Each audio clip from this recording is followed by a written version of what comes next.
Isn't it so hard to keep things tidy? I mean, when I think about the clutter, it can be a big deal. I mean, there's little things around my office. I've been doing some filming, I've been doing some charting, and there's little bits and bobs of things everywhere. And I'm not even going to show you my desk because it's a disaster.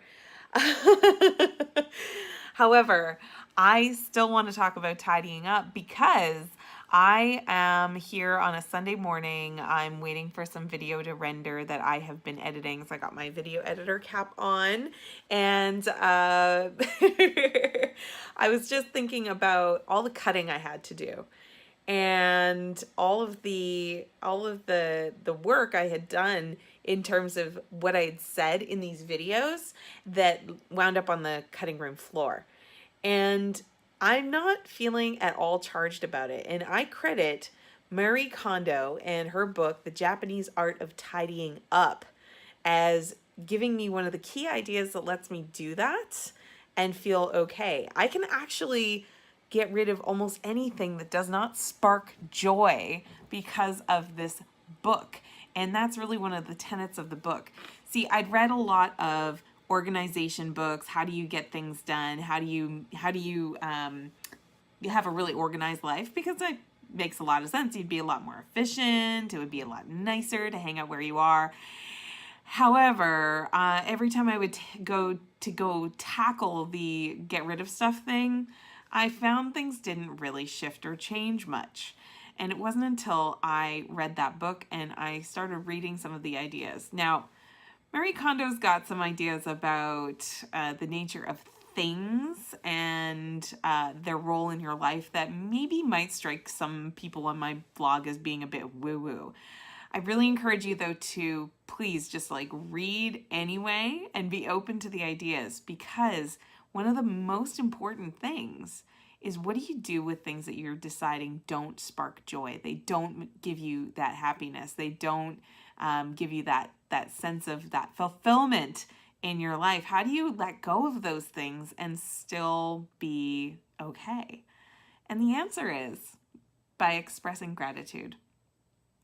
So when I'm seeing, heaps of film on the cutting room floor today, I am now in the habit of saying to myself, well, I'm really grateful that I did that. I'm really grateful that I went through 5, 6 iterations before I landed on the 7th cut that is actually decent. And I'm really grateful for the experience of going through filming. There's actually one set of videos that I'm going to have to entirely reshoot.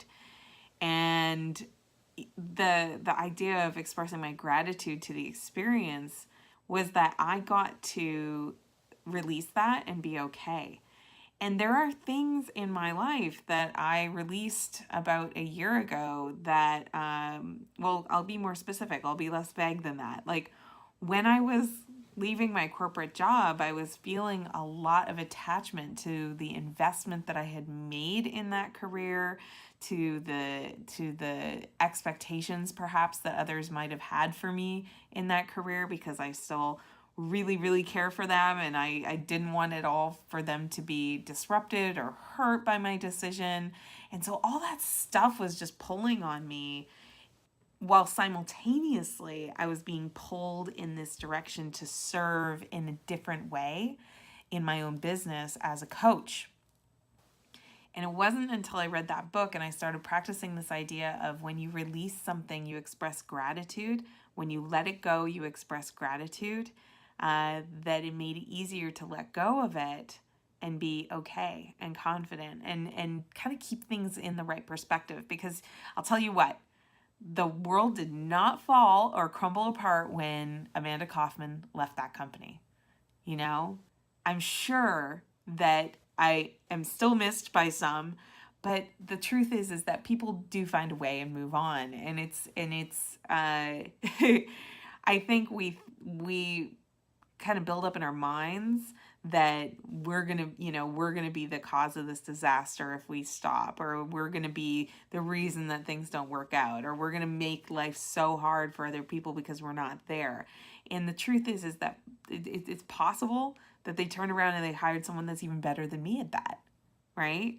And if they could hire someone that was even more impassioned by what my old job was than I was, because I was distracted by my new prospect, where I was headed, right? It could actually very much be a winning situation for everyone. So the ability to release that cleanly and not bring all the drama, I pretty much got the main idea of how to do that from Marie Kondo. So check out her book, The Japanese Art of Tidying Up, if you're interested in reading more about it. And if you love this video, it's giving you kind of an idea about how you can kind of release things, whether it's, that old shirt that you never ever want to part with, but doesn't spark joy for you anymore, or any other kind of life change. Be sure to subscribe to my video blog to get these newsletters delivered to your inbox every single week. And you can also follow me on Facebook and the YouTubes. And I'm at Kaufman Services if you're looking for that, or Making It Happen with Amanda Kaufman. You can search for that on Facebook and find me there. And I look forward to seeing you. And please tell me, what do you think of this tip? Take care. Hey there, I hope you loved this week's episode of Making It Happen with Amanda Kaufman. It's my weekly video blog series where I share with you tips, tricks, tools, and strategies to help you make it happen in your own life. So if you want more great tips, be sure to check out my blog on amandakaufman.net. You can subscribe to have these video tips delivered to your inbox every week. And of course, if you have any comments, I'd love to hear them. I want to hear where you want more support in making it happen. So be sure to reply to any email, leave comments. I do respond.